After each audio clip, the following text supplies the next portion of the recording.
2 ஊழியக்காரர் இருந்தாங்க. Charles caps அப்படின்னு சொல்லிட்டு ஒரு ஊழியக்காரர், ரொம்ப அற்புதமாக பிரசங்கம் செய்யலாம். ஜெரி சவேல்னு சொல்லிட்டு இன்னொரு ஊழியக்காரர், ரொம்ப சூப்பராக பிரசங்கம் பண்ணுறோம். 2 பேரும் கூட்டத்துக்கு போயிருக்காங்க. ஜெரி சவேல் எந்திரிச்சு சொல்கிறாரு, ஓகே நான் பிரசங்கம் பண்ண போகிறேன், ஓகே எனக்கு எவ்வளோ நேரம் இருக்கு அப்படின்றாரு. ஒன்றா நடத்துகிறவங்க சொல்கிறாங்க, இவ்வளோ நேரம் இருக்குது சார் உங்களுக்கு. ஓ அப்படிங்களா, எனக்கு அப்புறம் யார் பேச போகிறா?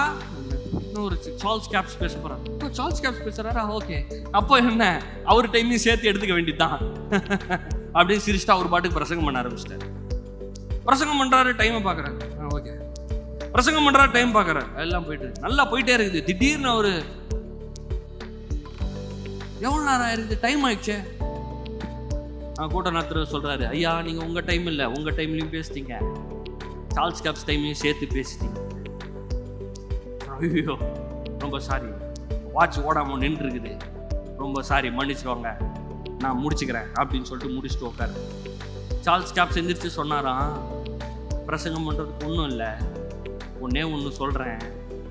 ஜெரி தன்னுடைய ஆவியை எந்த அளவுக்கு பக்குவப்படுத்தியிருக்கிறார்னா, தான் எதை சொன்னாலும் அதை பிறப்பிக்கும்படியாக தன்னுடைய ஆவியை டியூன் பண்ணி வச்சிருக்கிறார். என்ன சொன்னாலும் நடக்கும், என்ன சொன்னாலும் நடக்கும். அவர் சொன்னாரு, என் டைமையும் நான் எடுத்துக்குவேன், சார்ல்ஸ் கேப்ஸ் டைமையும் எடுத்துக்குவேன். வாட்ச் ஓடலை. வாட்ச் அதுக்கப்புறம் ஓட ஆரம்பிச்சிருச்சே, நான் ஓடலை. அப்போ ஏன்னா நான் சொல்லிட்டேன், அதனால ஓடலை.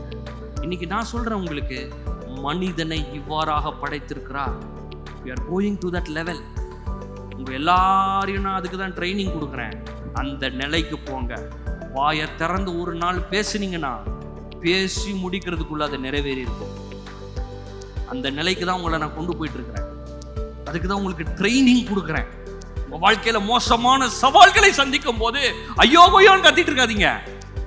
நீங்க ஐயோ கொய்யோன்னு கத்துனீங்கன்னா இந்த வேதத்தை எடுத்து வாழ்கிற ஆவிக்குரியவர்களுக்கும் மாமிசத்தின்படி நடக்கிறவர்களுக்கும் சம்பந்தமே இல்லை. வாழ்க்கை போச்சு, எல்லாம் போச்சு, முடிஞ்சு போச்சு, காலி ஆயிடுச்சு. இந்த பூமியில எதுக்கு நான் வாழணும், நான் எதுக்கு உயிரோட இருக்கிறேன், அவங்க சாகணும், நான் சாகணும், இதுதான் பேசிட்டு இருக்கிறதா? அதுக்காக நான் படைக்க விடவில்லை, நான் பேசி ஜீவனை உண்டாக்கும்படியாக படைக்கப்பட்டேன்.